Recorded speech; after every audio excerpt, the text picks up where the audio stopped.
আসসালামু আলাইকুম ওয়া রাহমাতুল্লাহ। আলহামদুলিল্লাহি রাব্বিল আলামিন ওয়াসসালাতু ওয়াসসালামু আলা রাসূলিল কারীম ওয়া আলা আলিহি ওয়া সাহবিহি ওয়া আহলি বাইতিহি আজমাইন।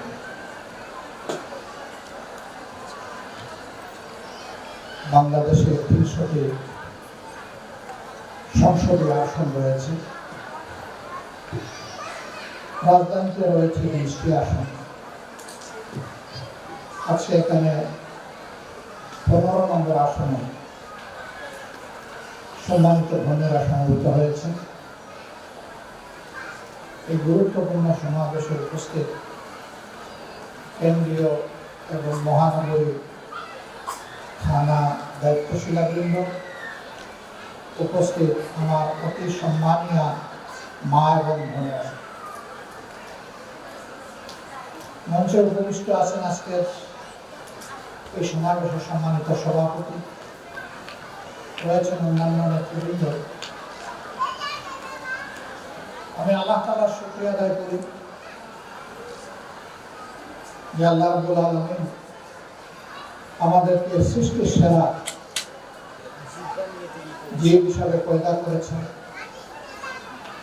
এটি আমাদের প্রতি আমাদের মাহবুবের একান্ত মেহেরবানি।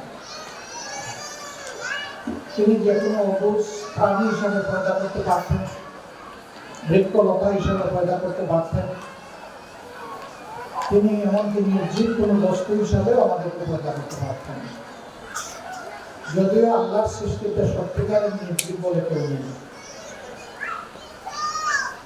আমরা বৃক্ষ এবং প্রাণী জগৎকে চিনি এবং তাদেরকে জীব হিসাবে জানি, কিন্তু যেগুলাকে আমরা নির্জীব জানি তার ভিতরে প্রাণ আছে। আল্লাহ রাব্বুল আলামিন তাদের ভিতরে ইলেকট্রন, নিউট্রন, প্রোটন নামের সুপার মাইক্রোস্কোপিক এলিমেন্টস রেখেছেন। ওগুলো অনবরত তাদের ফাংশন করে যাচ্ছে এবং তারা গতিশীল আছে, কোথাও দাঁড়িয়ে নেই। আর আল্লাহ রাব্বুল আলামিন বলেছেন তামাম সৃষ্টিকে পয়দা করেছেন তিনি তার প্রিয় মানুষ জাতির জন্য, মানব জাতির খেদমতের জন্য আল্লাহ সমস্ত সৃষ্টি। এখন কেউ প্রশ্ন করতে পারে হিংস্র বাঘ, বিষাক্ত সাপ, এগুলো মানব জাতির কি খেদমত করবে? হ্যাঁ, সাপ ও পোকামাকড়কে খেয়ে মানব জাতির অনেক খেদমত করে। আবার সাপের বিষ, যেটাকে ভেনম অফ দ্য স্নেকস বলা হয়, এখান থেকে মানুষের জীবন রক্ষাকারী অতি জরুরি ঔষধ তৈরি হয়। ক্যান্সারের উপাদান, ক্যান্সার প্রতিষেধক উপাদান সেখানে রয়েছে। বিজ্ঞানীদের দৃষ্টি এখন পর্যন্ত যে সীমায় পৌঁছেনি, আল্লাহ তাআলা সেই সমস্ত কল্যাণ মানব জাতির জন্য রেখে দিয়েছে। বিজ্ঞানের একটা আবিষ্কার থেকে মানুষ চমকে, এইটা কিভাবে সম্ভব, ওইটা কিভাবে সম্ভব। কিন্তু যদি আল্লাহ তাআলা সেই আয়াতে কারিমার দিকে আমরা লক্ষ্য করি, যে পৃথিবীর কোনো কিছুকেই আমি অপ্রয়োজনে পয়দা করিনি, মানুষকে পয়দা করেছি আমার গোলামের জন্য, আর তামাম সৃষ্টিকে পয়দা করেছি মানুষের সেবার এবং উপকারের জন্য, তাহলে বোঝা যাবে যে ক্রমান্বয়ে পৃথিবীর সেই সমস্ত নিয়ামত আবিষ্কার হতে থাকবে যেগুলা মানুষের কল্যাণে নিয়োজিত হবে এবং মানুষকে চমকে দেবে।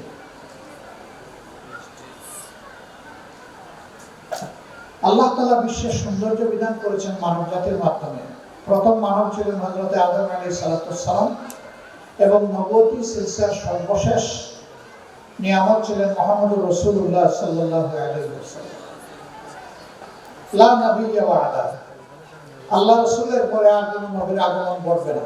তবে হ্যাঁ, দুনিয়া ধ্বংস হওয়ার 40 বছর আগে আল্লাহ রাব্বুল আলামিন ঈসা ইবনে মারইয়াম আলাইহিস সালামকে আবার দুনিয়ায় পাঠাবেন, কিন্তু তিনি নবীর দায়িত্ব পালন করতে আসবেন না। তিনি আসবেন আল্লাহ রাসূলের বিশিষ্ট উম্মত হিসেবে দায়িত্ব পালন।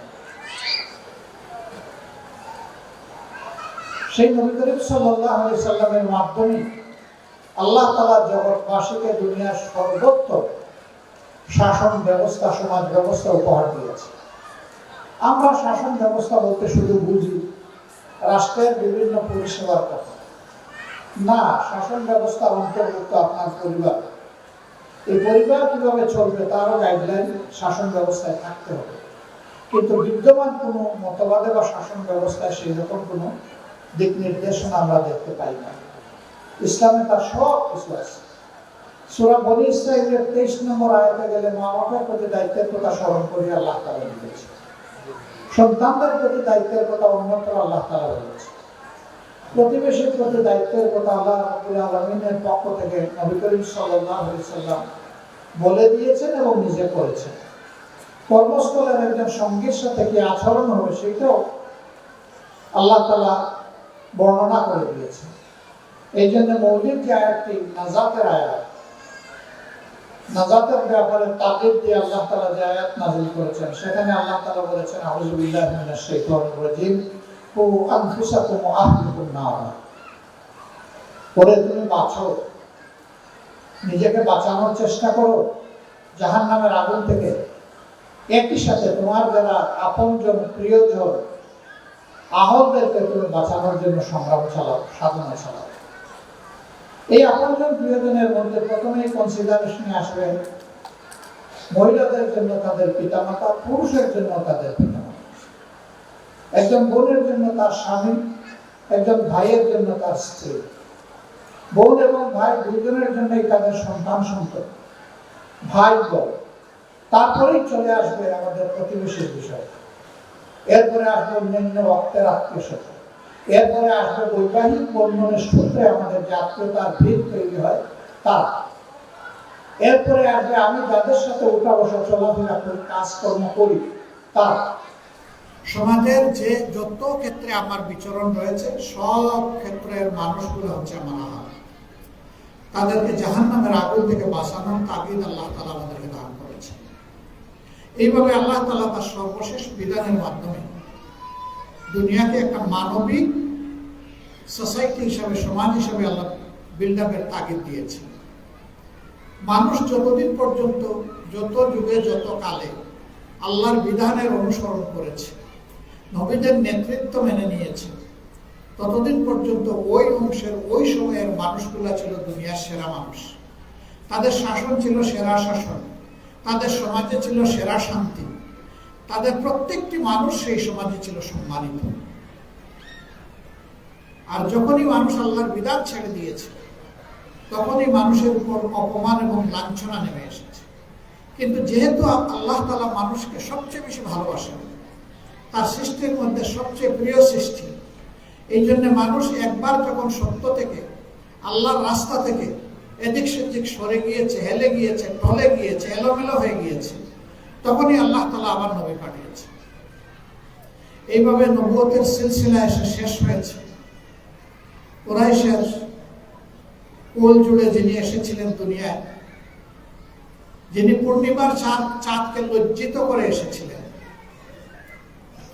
আল্লাহ রসুলের চারিত্রিক সৌন্দর্যের কাছে সৃষ্টির সমস্ত সৌন্দর্য ম্রিয়মান, তারা হেরে গিয়েছে। তার মাধ্যমেই আল্লাহ তাআলা নবুয়তের মোহর বা খিতাব এনায়েত করেছেন। এরপরে আর কোন নবী আসবেন না, তিনি খাতামুন নবীয়্যিন। আল্লাহর বিধান কোরআন, এটি সর্বশেষ বিধান এবং পূর্ণাঙ্গ বিধান। এর আগের বিধানগুলো অবিকল নেই বলেই আল্লাহ তাআলা ওই বিধানের সার সংক্ষেপ কোরআনের মধ্যে ঢুকিয়েছে। কি আছে জবুরে, কি আছে তাওরাতে, কি আছে ইনজিলে, সেগুলো মূল টেক্সটগুলো আল্লাহ তাআলা কোরআনের মধ্যে সন্নিবেশিত করেছে। আমরা সেই কোরআনকে কবুল করে নিয়েছি এবং বুকে ধারণ করেছি। আমাদের লড়াইটা কোরআনের জন্য, আমাদের লড়াইটা আল্লাহর জন্য। আল্লাহর জন্য যারা লড়াই করে, আল্লাহ তাআলার ভাষায় তারা হচ্ছে হিজবুল্লাহ, তারা আল্লাহর দলের সৈনিক। এই লড়াই করার অর্থ শুধু একই নয় যে একজন হাতে অস্ত্র নিবে, বোমা নিবে, আর এগুলো ফুটাইতে এবং গুলি বের করতে শুরু করবে। এই লড়াইটা মূলত শুরু হয় নিজের নফসের বিরুদ্ধে। প্রথমে আমার নফস আমাকে বিভিন্ন দিকে প্রতারিত করে ডানে বায়ে নিয়ে যেতে চায়। তখন সত্যিকারের যোদ্ধা যিনি, তিনি নফসকে বলবেন, নো, আমি তোমার কমান্ড মানবো না, আমি মানবো আমার আল্লাহ এবং আল্লাহ রসুলের কমান্ড। তুমি চাইলেও আমি তোমার কাছে আত্মসমর্পণ করবো না। যিনি নফসকে নিজের নিয়ন্ত্রণে আনতে পারেন তিনি সত্যিকারের যোদ্ধা। যিনি তলোয়ার হাতে অথবা অস্ত্র হাতে, অত্যাধুনিক মারণাস্ত্র হাতে প্রতিপক্ষকে নিধন করেন, সেই যোদ্ধার চাইতে গুরুত্বপূর্ণ যোদ্ধা হচ্ছেন নফসের বিরুদ্ধে তিনি বিজয় লাভ করেন। তিনি সত্যিকারের বীর। এখান থেকেই তাগুতি শক্তির বিরুদ্ধে একজন মুমিন মুমিনার যুদ্ধ শুরু হয়। ইসলামী সমাজ বিনির্মাণে কেবলমাত্র পুরুষদের অবদান নেই, বরঞ্চ ক্ষেত্র বিশেষে মায়ের জাতি এগিয়ে। রাসূল করিম সাল্লাল্লাহু আলাইহি ওয়াসাল্লাম নূর পাহাড়, জবলে নূরের হেরা গুহা থেকে বের হয়ে এসেছিলেন কাঁপতে কাঁপতে। চেহারা হয়ে গিয়েছিল বিবর্ণ, গায়ে উঠেছিল জ্বর। তিনি গৃহে ফিরে হযরত খাদিজাতুল কুবরা রাদিয়াল্লাহু তাআলা আনহাকে বলেছিলেন, জাম্মিলুনি জাম্মিলুনি, ওরে তুমি তাড়াতাড়ি আমাকে কম্বল দিয়ে জড়ায় দাও, আমি বাঁচব না, আমি কাঁপছি, জ্বর আমাকে কাতর করে ফেলেছে। তিনি জড়ালেন, এরপরে জিজ্ঞেস করলেন কি হয়েছে আপনার? তিনি বললেন, আজকে এমন এক সত্তার সাথে আমার দেখা হয়েছে, আমি যাকে একেবারে বলতে পারছি না, কি দেখলাম, কি অনুভব করলাম। বিষয়গুলো সবিস্তারে তিনি খুলে বললেন। বলার পরে আল্লাহ বান্দে বললেন, ডোন্ট ওয়ারি, আপনি বিচলিত হবেন না, আল্লাহ আপনার কোনো ক্ষতি করতে দিবেন না। আপনি সদা সত্য কথা বলেন, আপনি মানুষের এমনকি শত্রুর আমানত আপনি হেফাজত করেন, আপনি আত্মীয়তার হক সবসময় জোড়া লাগানোর চেষ্টা করেন এবং দাঁতে কামড় দিয়ে রক্ষা করেন, আপনি বিধবা এবং এতিমদের সাহায্যকারী, আপনি মজলুমের বন্ধু, আপনি ন্যায় বিচারক। আল্লাহ তাআলা এই নিয়ামতগুলো আপনাকে দিয়েছেন মানুষের খেদমতের জন্য, সেই আল্লাহ আপনার কোনো ক্ষতি করতে দিবেন না। সম্ভবত এর মধ্যে ভালো কোনো বার্তা রয়েছে। চলুন আপনাকে নিয়ে আমি একজন বিদগ্ধ আলিমের কাছে যাই, যিনি আমার ফুফাতো ভাই। আশা করি এই ব্যাপারে তিনি একটা উত্তম সমাধান আমাদেরকে দিবেন। ওরাকা ইবনে নাওফল তার কাছে গিয়ে হাজির হলেন, সব কিছু খুলে বললেন। তিনি একজন খ্রিস্টান উচ্চমানের পাদ্রী ছিলেন। তিনি হু হু করে কেঁদে দিলেন শিশুদের মতো। তার দুই চোখের কোনা দিয়ে পানি গড়াতে থাকলো। তার দাড়ি ছিল, দাড়িগুলো ভিজে, মনে হলো যেন বৃষ্টি ঝরছে। এরপরে তিনি নিজেকে সামলালেন, সামলাই জিজ্ঞেস করলেন, আমি কি আপনার পিঠখানি বুকখানি একটু দেখতে পারি? রাসূল করিম সাল্লাল্লাহু আলাইহি ওয়াসাল্লাম পিঠ এবং বুক তাকে দেখিয়েছিলেন। তিনি বুকে পিঠে চুমু দিলেন, দিয়ে বললেন, হায় আফসোস, তুমি নিঃসন্দেহে শেষ জামানার পয়গম্বর, তুমি শেষ নবী যার ব্যাপারে ইনজিল এবং তাওরাতে সুসংবাদ দেওয়া হয়েছে। হযরত খাদিজা জিজ্ঞেস করলেন, তাহলে আপনি কাঁদলেন কেন? এটা তো সুসংবাদ যে আমি কাঁদলাম। দুনিয়ার এই শ্রেষ্ঠ মানুষটাকে একদিন তার সমাজ, তার দেশ থেকে বহিষ্কার করে দেবে। সেই দিন হয়তো আমি বেঁচে থাকবো না, আর বেঁচে থাকলে হয়তো আমি হাড্ডিসার হয়ে যাব, কারণ বয়সের ভারে এখনই আমি কাঁদতে হবে। আমার যদি যৌবন থাকতো তাহলে ওই সমস্ত দুর্বৃত্তদের বিরুদ্ধে আমি রুখে দাঁড়াতাম, আমি নবী মুহাম্মদ রাসূলুল্লাহ সাল্লাল্লাহু আলাইহি ওয়াসাল্লামের পাশে থাকতাম। আল্লাহ রাসূল জিজ্ঞেস করলেন অবাক হয়ে, আমি তো কারো কোনো ক্ষতি করি না, আমি তো যতটুকু সম্ভব তাদের উপকার করি, আমার এই সমাজ আমাকে বহিষ্কার করে দিবে, দেশ থেকে বের করে দিবে? তিনি বললেন, হ্যাঁ মুহাম্মদ, তাই হবে আপনার সাথে, কারণ এর আগেও প্রত্যেকটি সমাজ তাদের নবীদের সাথে আচরণ করেছে। আপনার সাথেও তার ভিন্নতা হবে না, আপনি তার জন্য প্রস্তুত হন। বাস্তবে তাই দেখা গেল। হযরত খাদিজাতুল কুবরা রাদিয়াল্লাহু তাআলা যখন নিশ্চিত হয়ে গেলেন যে তিনি আল্লাহর নবী, তিনি সাথে সাথেই বললেন, আমানতু বিল্লাহি ওয়া রাসূলিহি, আমি ঈমান আনলাম আল্লাহ তাআলার উপর এবং এই রাসূলের উপর। সুতরাং রাসূল করিম সাল্লাল্লাহু আলাইহি সাল্লামের উপর কোরআন নাযিল হওয়ার পরে তিনি সর্বপ্রথম আল্লাহর নিয়ামত, যিনি আল্লাহ এবং আল্লাহ রসুলের উপরে ঈমান এনেছিলেন। এই ক্ষেত্রে আপনারা এগিয়ে, আপনাদের তিনি অভিভাবক। তারপরে আমরা দেখি যে মক্কার কঠিন দিনে মুসলিমেও কিছু মানুষ, 500-র মতো মানুষ ঈমান এনেছিলেন, নারী পুরুষ মিলে। এর মাঝে বেশিরভাগ মানুষ ছিলেন অসহায়, নিরুপায় সমাজের তথাকথিত দাস সম্প্রদায়ের মানুষ।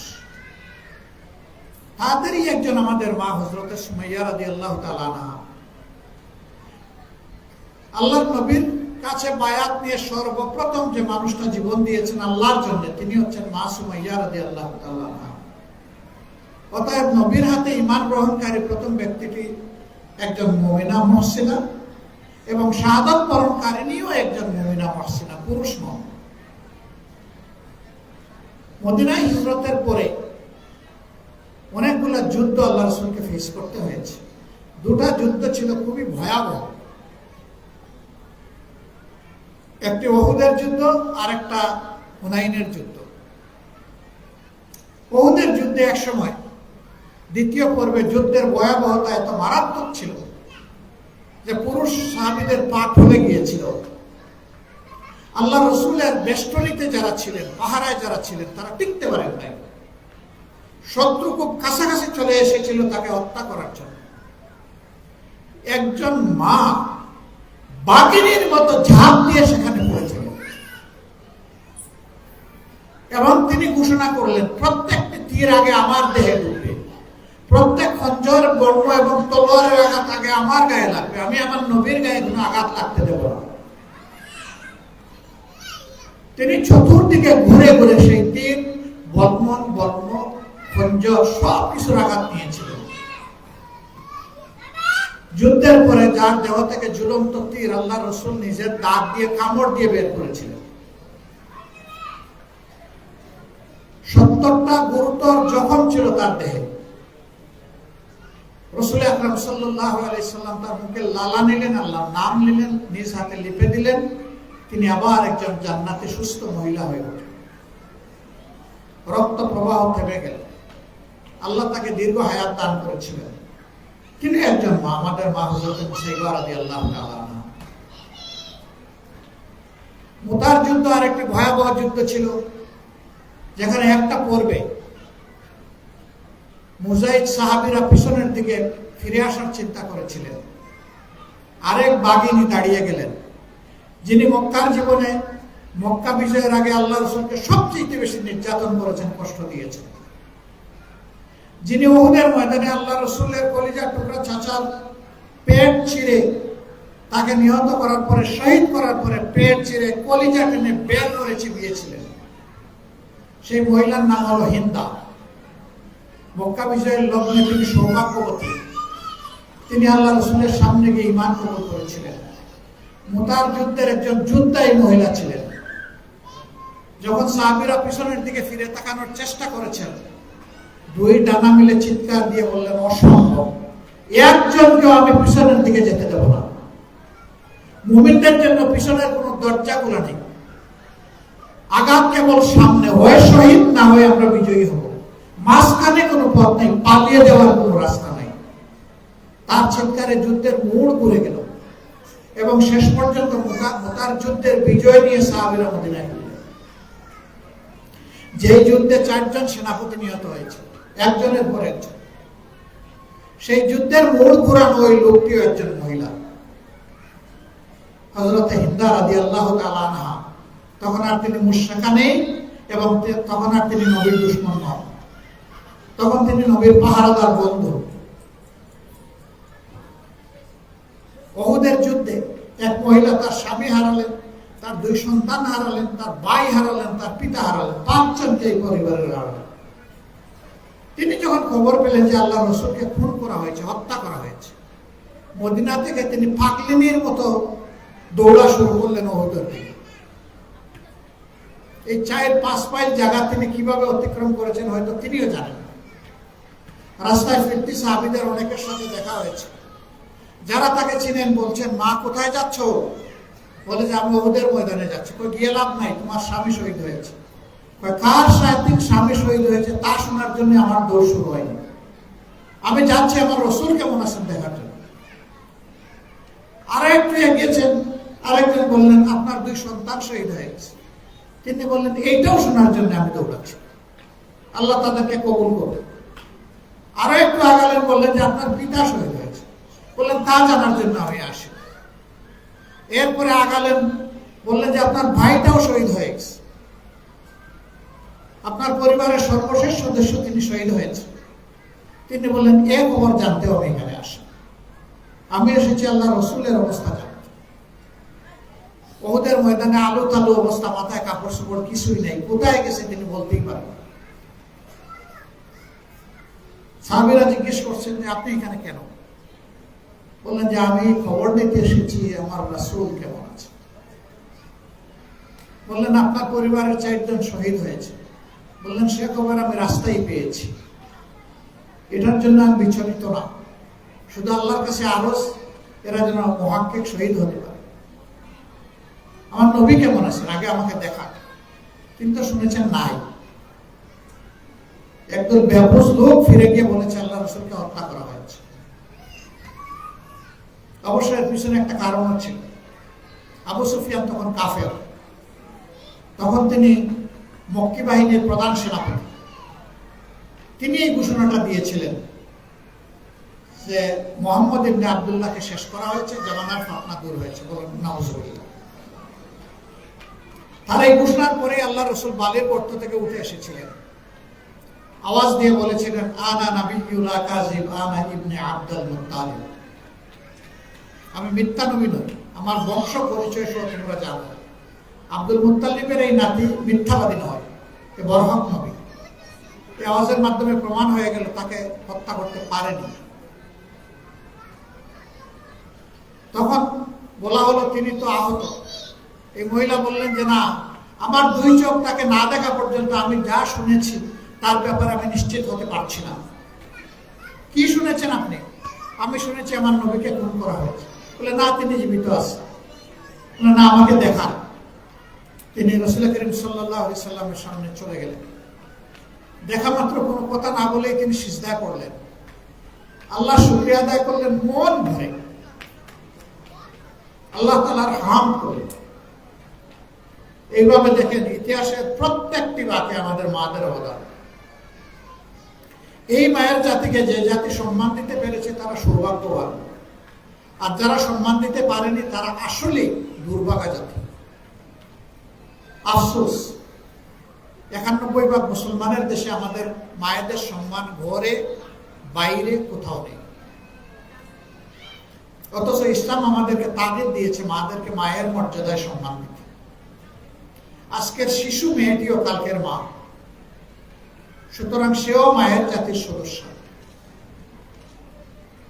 বাংলাদেশ জামাতে ইসলামী আল্লাহর কোরআন এবং রাসূল করিম সাল্লাল্লাহু আলাইহি সাল্লামের সিরত থেকে, জীবনী থেকে সেই শিক্ষা নিয়েছে যে আমাদের মায়ের জাতিকে মায়ের মর্যাদায় অধিষ্ঠিত করতে হবে। এই রাষ্ট্রে বাস্তব প্রয়োজনে এবং যোগ্যতা মোতাবেক পুরুষদের পাশাপাশি মহিলারাও রাষ্ট্র গঠনে অবদান রাখবেন। আমার এই বর্ণনা থেকে আপনারা বুঝতেই পেরেছেন সমান তালে পুরুষের পাশাপাশি থেকে সংখ্যা যাই হোক, মহিলারাও প্রত্যেকটি যুদ্ধে অংশগ্রহণ করেছেন এবং যুদ্ধ করেছেন। জীবনের সবচেয়ে কঠিন ঝুঁকিপূর্ণ কাজের নাম হলো যুদ্ধ। সেই যুদ্ধেও যদি আল্লাহ রসুলের নেতৃত্বে এবং তার বেঁচে থাকা অবস্থায় মায়েরা, বোনেরা, মেয়েরা যদি অংশগ্রহণকারী হয়ে থাকেন, তাহলে সমাজের সকল কাজে অংশগ্রহণ করার হক তাদের রয়েছে। উম্মতের 3 জন শ্রেষ্ঠ উস্তাদ ছিলেন আল্লাহ রসুলের পক্ষ থেকে, যাদেরকে গড়া হয়েছিল। এর মাঝে একজন হচ্ছেন উম্মাতুল মুসলিমিন হযরত আয়েশা সিদ্দিকা রাদিয়াল্লাহু তাআলা। তারা নেই কোথায়? হুদায়বিয়া সন্ধির সময় যখন আল্লাহ রসুল সিদ্ধান্তে উপনীত করতে সময় নিচ্ছিলেন, কিছু ইতস্তত হয়ে গিয়েছিলেন। সিনসিয়ার, কনফিডেন্ট এবং কমিটেড সাহাবীরা যখন বলছিলেন এটি সম্ভব নয়, যে এই সন্ধিতে আল্লাহ রসুলের নাম রসুল হিসেবে অস্বীকার করা হচ্ছে, এখানে আল্লাহ রসুল কিভাবে স্বাক্ষর করবেন? এটা সম্ভব নয়। এই সন্ধির লেখক হযরত আলী করমুল্লাহ ওয়াজহ তিনি ডিনাই করেছিলেন, আমার পক্ষে রাসূল কেটে দেওয়া সম্ভব নয়। আল্লাহ রাসূল বলেছিলেন, আমি তো লিখতে জানি না, পড়তে জানি না, দেখাই দাও তো কোন জায়গা। দেখাই দিলেন, বললেন কলমটা আমার হাতে দাও, নিজের হাতে কেটে দিলেন। সাহাবীরা দারুণ মন মরা, একতরফা একটা চুক্তি। স্বাভাবিকভাবে দেখলে সঙ্গিনীর কাছে ফিরে গেলেন, বললেন কি করব? ডোন্ট ওয়ারি, আপনার সাহাবীরা আপনার সেই জিনিসটারই অনুসরণ করবে যা আপনি করেন। আপনি তাদেরকে হুকুম করেছেন মাথা মুন্ডন করতে, কুরবানি দিতে, তারা করছে না। আপনি আগে কুরবানি করুন আর মাথা মুন্ডন করুন, সময় তারা নেবে না, সাথে সাথে অনুসরণ করুন। আল্লাহ রাসূল সেই পরামর্শটা দারুণ পছন্দ হলো, তিনি তামিল করলেন। সাথে সাথে সাহাবীরা সবাই প্রতিযোগিতা শুরু করে দিলেন, কুরবানি করা এবং মাথা মুন্ডন করা। দেখেন, এই সংকট মুহূর্তেও একজন মা রাস্তা দেখিয়েছেন, পথ দেখিয়েছে আল্লাহ তাআলার পক্ষ থেকে। আল্লাহই তাকে ইলহাম করে সাহায্য করেছে। অতএব আমাদের এই পচা সমাজ বদলানোর জন্য আমাদের মাদেরকে অবশ্যই দায়িত্ব নিতে হবে আমাদের মতো। অনেকে অনেক কথা বলবে, পাত্তাই দিবেন না। এগুলো পচা সমাজকে বুকে লালন করা আর এই পচার মধ্যে নিজে ডুবে থাকা, এইটা একদিকে রাখেন। আরেকদিকে পচা সমাজ বদলানোর জন্য আপনি যুদ্ধ করবেন, সেটাকে আরেকদিকে রাখেন। আপনার বিবেক যেটাতে সায় দেবে ওইটাতে আপনি ডেসপারেটলি সাহসিকতার সাথে আগে যাবেন। আলহামদুলিল্লাহ, আমরা ইমপ্রেসড, আমরা অভিভূত, আমরা লক্ষ্য করছি দুইটা সমাজ ইসলামকে দারুণভাবে অ্যাপ্রিসিয়েট করছে, ধারণ করছে এবং ইসলামী সব থেকে স্বাগত জানাচ্ছে। একটি আমাদের যুব সমাজ, আরেকটা আমাদের মায়েদের সমাজ। আজ পর্যন্ত 3টা পাবলিক বিশ্ববিদ্যালয় নির্বাচন হয়ে গেল, এরাই সমাজেরই মানুষ। ঢাকা বিশ্ববিদ্যালয়, জাহাঙ্গীরনগর বিশ্ববিদ্যালয়, গতকাল হয়ে গেল চট্টগ্রাম বিশ্ববিদ্যালয়, আজকে হচ্ছে রাজশাহী বিশ্ববিদ্যালয়। এই সব জায়গায় একই চিত্র। মেয়েদের আস্থা ছাত্র শিবিরের উপর, তরুণদের আস্থা ছাত্র শিবিরের উপর। ইনশাআল্লাহ এরই রেপ্লিকা, এরই প্রতিচ্ছবি আগামীতে বাংলাদেশ দেখবে ইনশাআল্লাহ। আর এটা খুবই গুরুত্বপূর্ণ, যে সমাজে যুবকরা কোনো বিষয়ে সিদ্ধান্ত নিয়ে নেয়, যে সমাজে মায়েরা দায়িত্ব নিয়ে সামনে এগিয়ে আসে, সেই সমাজ পরিবর্তন না হয়ে পারে না। ইনশাআল্লাহ আমরা আশাবাদী, আমাদের এই পচা গুণে ধরা সমাজ আগামীতে পরিবর্তন হবে ইনশাআল্লাহ। আমরা আমাদের অঙ্গীকার ঘোষণা করেছি দেশবাসীর প্রতি। আমাদের প্রথম অঙ্গীকার হচ্ছে আমরা একটা সুন্দর শিক্ষা ব্যবস্থা গড়ে তুলব। শিক্ষা ভালো না হলে জাতি কখনো ভালো হবে না। এই জন্য শিক্ষাকে বলা হয়েছে জাতির মেরুদণ্ড। আমাদের দ্বিতীয় অঙ্গীকার, সমাজের প্রত্যেকটি স্তরে রন্ধ্রে রন্ধ্রে, রগে রক্তে দুর্নীতি এখন বাসা গেড়ে বসে আছে। আমরা ইনশাআল্লাহ দুর্নীতির বিরুদ্ধে লড়াই করব, এই দুর্নীতি মাটিতে নেমে না আসা পর্যন্ত। এখন আসমানে উঠে আছে, দুর্নীতির অস্তিত্ব বাংলাদেশে থাকবে না ইনশাআল্লাহ। এতে যত ত্যাগ স্বীকার করতে হয় সব কিছুর জন্য প্রস্তুত। সামনে হিমালয় পর্বত আসলে আল্লাহর কাছে তৌফিক চাই, এইটাকে মারিয়ে চুরমার করে আমরা যেন আমাদের গন্তব্যে পৌঁছতে পারি। আল্লাহ যেন তৌফিক দেন। আমাদের তৃতীয় অঙ্গীকার হচ্ছে সমাজের প্রত্যেকটি নরনারী, নারী, পুরুষ, শিশু, আবাল, বৃদ্ধ, বনিতার জন্য ন্যায় বিচার প্রতিষ্ঠিত করা। শুধু আদালতের রায়ের ন্যায় বিচার নয়, প্রত্যেকটি মানুষ তার হক যথাস্থানে বসে যথাযথভাবে পাবে। এর জন্য তাকে কোনো স্ট্রাগল করতে হবে না, সংগ্রাম করতে হবে না, তার হক তার হাতে পৌঁছে যাবে। আপনারা সেই ঘটনা নিশ্চয়ই জানেন। উমর ইবনে খাত্তাব রাদিয়াল্লাহু তাআলা আনহু যখন খলিফা, তিনি রাতের বেলা গোপনে বের হয়ে রাষ্ট্রের নাগরিকদের অবস্থা পর্যবেক্ষণ করতেন। এক রাতে মরুভূমি পাড়ি দেওয়ার সময় দেখলেন টিপ টিপ আলো জ্বলছে মরুভূমির বুকে। বললেন, এত গভীর রাতে ওখানে আলো জ্বলে কেন? যাই ওখানে দেখি। ওখানে গিয়ে শুনেন কিছু শিশু চিৎকার দিচ্ছে একটা ছোট্ট তাঁবুর ভিতরে, আর বাইরে একজন মহিলা একটা ডেক্সি বসিয়ে কি যেন নাড়াচাড়া করছে আগুনের উপরে। এগিয়ে গিয়ে দেখেন যে ডেক্সিটা খালি। বললেন, মা আপনি এগুলো কি করছেন? খালি ডেক্সিতে আগুন জ্বালিয়ে আবার কি নাড়াচাড়া করছেন? আর ওদিকে কারা চিৎকার দিচ্ছে, শিশু কণ্ঠের এই আওয়াজগুলো, এরা কারা? বললেন যে আমি এক অভাগিনী, এক দুঃখিনী, আমি এক ব্যর্থ মা, আমার সন্তানদের মুখে আমি খাবার তুলে দিতে পারি না, ওদের বাবা নাই, আমি বিধবা, ওরা এতিম, এমন একটা রাষ্ট্রে বসবাস করি, কেউ আমার খোঁজ নেয় না। তাইলে আপনি খালি ডেক্সিতে এটা নাড়াচাড়া করছেন কেন? উনি জবাব দিচ্ছেন, আমার সন্তানেরা বুঝবে যে আমি কিছু তৈরি করছি, কান্নাকাটি করে যখন তারা ক্লান্ত শ্রান্ত হয়ে যাবে তখন ঘুমিয়ে পড়বে, আমি একটু শান্তি পাবো। এই জন্য আমার এই কসরত। আমি রওনা করেছি মদিনার দিকে। আমি ওই দুর্দান্ত শাসকের মোকাবেলা করে তার মুখের উপর দুটি কথা বলতে চাই যে আমি এই দেশের নাগরিক, তিনি আমার খোঁজ নিচ্ছেন না কেন? তিনি বললেন, মা আমি যাচ্ছি এবং আমি আবার আসছি। তিনি গেলেন, গিয়ে তার স্ত্রীকে বললেন, তড়িঘড়ি আমাকে কিছু খাবার তৈরি করে দাও। কিছু খাবার তৈরি করে খামির এবং রুটি নিয়ে তিনি তার সঙ্গীকে সাথে নিয়ে আবার ওখানে পৌঁছে। ওরা ক্লান্ত হয়ে ওই মহিলা সহ সবাই ঘুমিয়ে পড়ছে। বসে অপেক্ষা করলেন যতক্ষণ পর্যন্ত তারা জেগে না উঠে, অন্তত একজন জেগে উঠে। ওই পেটের ক্ষুধাতেও বেশি সময় ঘুমাইতে পারে না, ঘুম ভেঙে গেছে। খলিফাতুল মুসলিমিন বললেন যে আমি কিছু খাবার নিয়ে এসেছি আপনার সন্তানদের জন্য, আপনিও খাবেন, সন্তানদেরকেও খাওয়াবেন। পেট ভরে খেলেন তৃপ্তির সাথে, শুকরিয়া আদায় করলেন, কৃতজ্ঞতা জানালেন। বললেন যে আপনি কে? বললেন যে না আমি কেউ না, আমি আপনার মতোই একজন সাধারণ লোক, তবে আপনাকে আমি আগামীকাল কিছু সহযোগিতা করতে চাই। আপনি যেভাবে খলিফার দরবারে যাবেন সেখানে আপনার কথাগুলো সোজাসাপটা আপনি বলবেন, আমাকে সেখানে পাবেন, আমি আপনাকে সাহায্য করব। মহিলা গিয়েছেন, খলিফার অপেক্ষা করতেছে। খলিফা বসে আছেন, তার কাজকর্ম করছেন, আর তিনি দূর থেকে দেখছেন যে ওই মহিলা তার বাচ্চাদের নিয়ে আসে।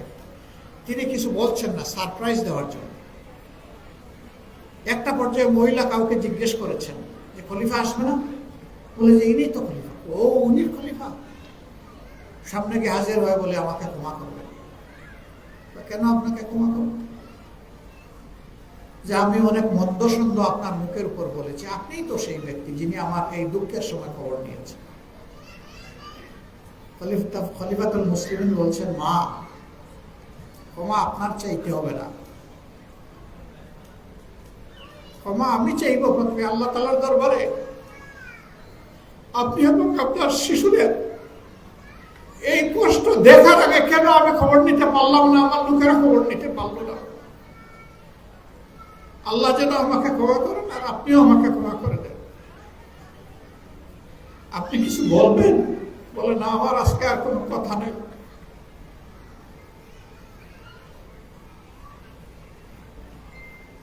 খলিফাতুল মুসলিমিন মালখানার জিম্মাদারকে ডেকে বললেন, এই মাস থেকে পরিবারের জন্য নিয়মিত অ্যালটমেন্ট, এটা যেন যথাযথভাবে তাদের হাতে যথাসময়ে পৌঁছে যায়, কোনো দেরি যেন না হয়। আর এখন হাতে কিছু দিয়ে দেন ওই প্রথম অ্যালটমেন্টটা পাওয়ার আগে, খরচপাতির জন্য। আলহামদুলিল্লাহ, আমরা তো এমন একটা সমাজ চাচ্ছি যে সমাজের শাসকরা মাপ চাইবে জনগণের কাছে তাদের ত্রুটির ঘাটতির জন্য। তারা কারো কাছ থেকে অ্যাপ্রিসিয়েশন চাইবে না, বাবা চাইবে না, কোনো স্লোগান চাইবে না, অমুক ভাই তমুক ভাই জিন্দাবাদ জিন্দাবাদ, এটা চাইবে না। তাদের অন্তর ভয়ে কাঁপবে, জনগণের এই বোঝা আমার কার্ডে যেটা দেওয়া হয়েছে আমি বহন করতে পারছি কিনা।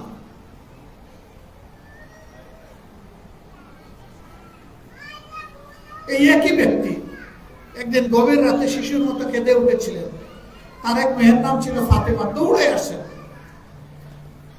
অনুমতি নিয়ে বাবার ঘরে ঢুকলেন, ঢুকে জিজ্ঞেস করলেন, বাবা তোমার কি হয়েছে? তোমার কি হার্টে বা কোনো জায়গায় ব্যথা হয়েছে? বললেন না। তো তুমি কাঁদো কেন? জবাব নাই। কিছুক্ষণ পরে বললেন, কাঁদি আমার দায়িত্বের জিম্মাদারির ভয়ে। বাবা বলবো কি? রাসূল সাল্লাল্লাহু আলাইহি ওয়াসাল্লাম সুসংবাদ দিয়ে গেছেন না যে কোনো মানুষ যদি কোনো ন্যায় কাজের প্রবর্তন করে তাহলে সমস্ত মানবতা ওই ন্যায় কাজটা করে যে সওয়াব পাবে, প্রবর্তনকারীকে আল্লাহ একাই সেই পরিমাণ সওয়াব দেবেন। তোমার কি সৌভাগ্য বাবা, তুমি খাবো কেন? মারে তুমি যা বলেছো এটা ঠিক, কিন্তু তুমি দেখেছো মুদ্রার এক পিঠ, দেখো নি তুমি আরেক পিঠ। মেয়ে জিজ্ঞেস করছেন, বিচক্ষণ সেই মহিলা, বাবা ওই পিঠটা কি? খলিফাতুল মুসলিমিন জবাব দিচ্ছেন, মা ফুরাত নদীর তীরে একটা অবুজ নিরীহ কুকুর, সেও যদি না খেয়ে মরে, আর হাসরের দিন গিয়ে যদি সে আমার বিরুদ্ধে মামলা দায়ের করে যে আমি ওই রাজ্যের একজন পশু ছিলাম, প্রাণী ছিলাম, ওই হে আল্লাহ তোমার খলিফা তো আমার খবর নেয়নি, তখন তোমার বাবা কি জবাব দেবে? আমি ওই ভয়ে পাচ্ছি। মানুষ তো অবশ্যই, এই রাজ্যের প্রত্যেকটা প্রাণীরও আমি জিম্মাদার আল্লাহ তাআলার পক্ষ থেকে, সেই ভয়ে পাচ্ছি। রাষ্ট্রীয় দায়িত্ব এটি কোনো সেলিব্রেট করার বিষয় নয়, এটা কারো পার্সোনাল অ্যাচিভমেন্ট নয়, এটি আল্লাহ তাআলার পক্ষ থেকে একটি আমানত, তার সৃষ্টির জন্য। জামাতে ইসলামী ওই লক্ষ্যেই কাজ করছে। সুতরাং আপনারা পরিষ্কার বলবেন যে একটা ইনসাফ ভিত্তিক সমাজ জামাত কায়েম করতে চায় কোরআন এবং সুন্নাহর আলো। আমরা আপনাদের মায়া চাই, ভালোবাসা চাই, সমর্থন চাই, দোয়া চাই। আমরা কনফিডেন্ট ইনশাআল্লাহ, যদি আগামী নির্বাচনটা সুষ্ঠু হয়, ভালো হয়, তাহলে তরুণ সমাজ এবং মায়ের জাতি ইনশাআল্লাহ এই দেশে আগামীতে আলো ছড়াবেন ইনশাআল্লাহ। আর এই দুইটা জাতির এসপিরেশন ফুলফিল করা, তাদের আকাঙ্ক্ষা পরিপূর্ণ করা, এটি হবে তখন আমাদের দায়িত্ব, এর সাথে সমস্ত নাগরিকদের। এরপরে আমাদের আরো অনেকগুলো প্রায়োরিটি আছে, ইন্টারন্যাশনাল রিলেশনস আছে, এদেশের অর্থনীতি ভাঙ্গাচুরা, উল্টে পড়া, থমকে যাওয়া, এইগুলাকে তার জায়গায় টান দিয়ে উঠে দেওয়া, করাপ্ট লোকদের হাত থেকে উদ্ধার করে রাষ্ট্রের প্রকৃত সেবকদের হাতে তুলে দেওয়া। সেই লোকটা আমাদের দলের হতে পারে, নাও হতে পারে, সেই লোকটা মুসলমান হতে পারে, অন্য ধর্মেরও হতে পারে, যে এই দায়িত্বের জন্য উপযুক্ত, তার হাতে এই দায়িত্বের চাবি তুলে দেওয়া হবে ইনশাআল্লাহ। এমন একটা ইনক্লুসিভ, অন্তর্ভুক্তিমূলক সমাজ আমরা গড়ে তুলতে চাই। ইমানিয়াত, ধর্ম, বিশ্বাস, এগুলার জবাব নেওয়ার দায়িত্ব আমাদের না। আল্লাহ তাআলা বলেছেন, ইন্না ইলাইনা ইয়াবাহুম সুম্মা ইন্না আলাইনা হিসাবাহুম। সবাই আমার দিকেই ফিরে আসবে, আমার কাছেই আসবে, তখন আমি সবার কাছ থেকে যার যার হিসাবটা আমি নিয়ে নেব। এটা আমার উপর দায়িত্ব, এটা আমার উপর ছেড়ে দাও, এ দায়িত্ব তোমাদের না। আমরা এই রাষ্ট্রের মানুষকে সম্মান করব, তারা এই দেশের নাগরিক। আমরা দেখবো না সে কোন ধর্মের, কোন দলের, তার গায়ের রং কি, মুখের ভাষা কি, সে পাহাড়ে থাকে নাকি সে সমতলে থাকে, এটা আমরা দেখবো না। সে আমার ভাই, সে আমার বোন, সে এই দেশের নাগরিক, সেই হিসেবে আমরা তাদেরকে ইনশাআল্লাহ হ্যান্ডেল করবো। আল্লাহ যেন তাওফিক দান। আমরা দেশের মধ্যে সকল বিভক্তির কবর রচনা করতে চাই, কোনো বিভক্তি আমরা এখানে দেখতে চাই। তবে হ্যাঁ, যারা কোনো অপরাধ করবে তাদেরকে তাদের অপরাধের ন্যায্য পাওনাটা পেতে হবে, ন্যায় বিচারটা কায়েম হবে। বোনেরা, এখন থেকে কয়টা মাস, 4 মাসের মতো সময় হয়তো আল্লাহ চাইলে আমরা হাতে পাবো। আপনাদেরকে কঠোর পরিশ্রম করতে হবে। বলবেন যে ঘর দুয়ার সামাল দেওয়া, আবার অনেক সামাজিক দায়িত্ব পালন করা, কেউ কেউ আবার সাংগঠনিক দায়িত্ব পালন করেন, তার পাশাপাশি নির্বাচনের এই রেইসে আমরা কতটা কন্ট্রিবিউট করতে পারবো। আমি খুবই আশাবাদী, আমি খুবই কনফিডেন্ট।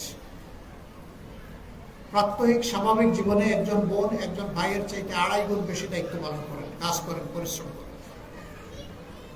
তারা ইনশাল্লাহ সব কিছুর মধ্যে একটা সমন্বয় ঘটাতে পারবে এবং জাতিকে পথ দেখানোর, আপনার সন্তানকে, আমার সন্তান, এই দেশের সন্তানদের একটা ভালো জায়গায় এনে দাঁড় করানোর জন্য মা হিসাবে, বাবা হিসাবে, ভাই হিসাবে, বোন হিসাবে আমাদের এই দায়িত্ব। আল্লাহ যেন এই দায়িত্ব আমাদেরকে পালন করার তৌফিক দান করেন। আমাদের হাতে আদর্শের যে নিয়ামত আছে, এটা কারো হাতে নেই। শ্রেষ্ঠ নিয়ামত কুরআন এবং শ্রেষ্ঠ নিয়ামত রাসূল করিম সাল্লাল্লাহু আলাইহি ওয়াসাল্লামের সুন্নাহ বা সিরাত। এর আলোকেই আমরা মানুষকে ডাকবো। আমরা কোনো ব্যক্তির দিকে, দলের দিকে ডাকবো না, আমরা ডাকবো ইসলামের মহান আদর্শের দিকে। আর আল্লাহর কাছে চোখের পানি দিয়ে দোয়া করবেন, আল্লাহ যেন দেশের মানুষের অন্তরে এমন কিছু দান করেন যাতে আগামের সিদ্ধান্তটা মানুষ সঠিকভাবে নিতে পারে। ভুল সিদ্ধান্ত থেকে যেন আল্লাহ এই দেশের মানুষকে হেফাজত করে। এই সঠিক সিদ্ধান্তটি যার পক্ষে আসবে আমরা মন প্রাণ উজাড় করে তাকে সহযোগিতা করবো ইনশাআল্লাহ। আল্লাহ যেন বেটির ঠিকানা থেকে আমাদেরকে হেফাজত করেন। এই জাতি যেন আবার জুলুমের কবলে নিপতিত না হয়। যেই জুলুম এখনো চলছে সেই জুলুমের জন্য অবসান করে। আজকে আপনারা মূল্যবান সময় ব্যয় করে এখানে এসেছেন, আমরা কৃতজ্ঞ। আমি অনুরোধ করব, কেউ আমার জন্য এসেছেন এটা ভুলে যান, আপনারা এসেছেন আল্লাহর জন্য। অবশ্যই আমরা একে অন্যকে ভালোবাসি, কিন্তু সেটি আল্লাহর জন্য। আমাদের ভালোবাসাটা যখন পরিপূর্ণভাবে আল্লাহর জন্য হবে তখন ভালোবাসা তার পূর্ণতা পাবে, এবং সেই ভালোবাসাই আমাদেরকে দুনিয়া আখিরাতের নাজাতের পথ দেখাবে ইনশাআল্লাহ। আপনাদের সাথে সন্তান সন্ততিদেরকে নিয়ে এসেছেন, এটি স্বাভাবিক। অনেক বিঘ্ন হয়তো তাদের দ্বারা ঘটেছে, কিন্তু বিরক্ত হবেন না, কারণ এই ধরনের মজলিসগুলোতে আসলে ওরাও মেন্টালি এখন থেকে চার্জড হবে, এদের মধ্যে রুহানিয়ত পয়দা হবে। মসজিদে আমি এনকারেজ করি সব জায়গায়, ওদেরকে খেলতে দেন, দৌড়াইতে দেন, চিৎকার দিতে দেন, দেখতে দেখতে এরা একদিন সাচ্চা নামাজি হয়ে যাবে। বিরক্ত হবেন না কেউ প্লিজ।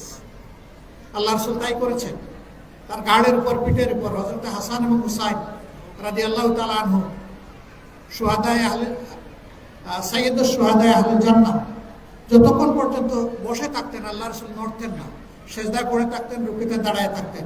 তারা যখন নিচ থেকে সরে যেতেন তখন সেজদা থেকে উঠতেন, রুকু থেকে উঠতেন। এত মহব্বত করতেন।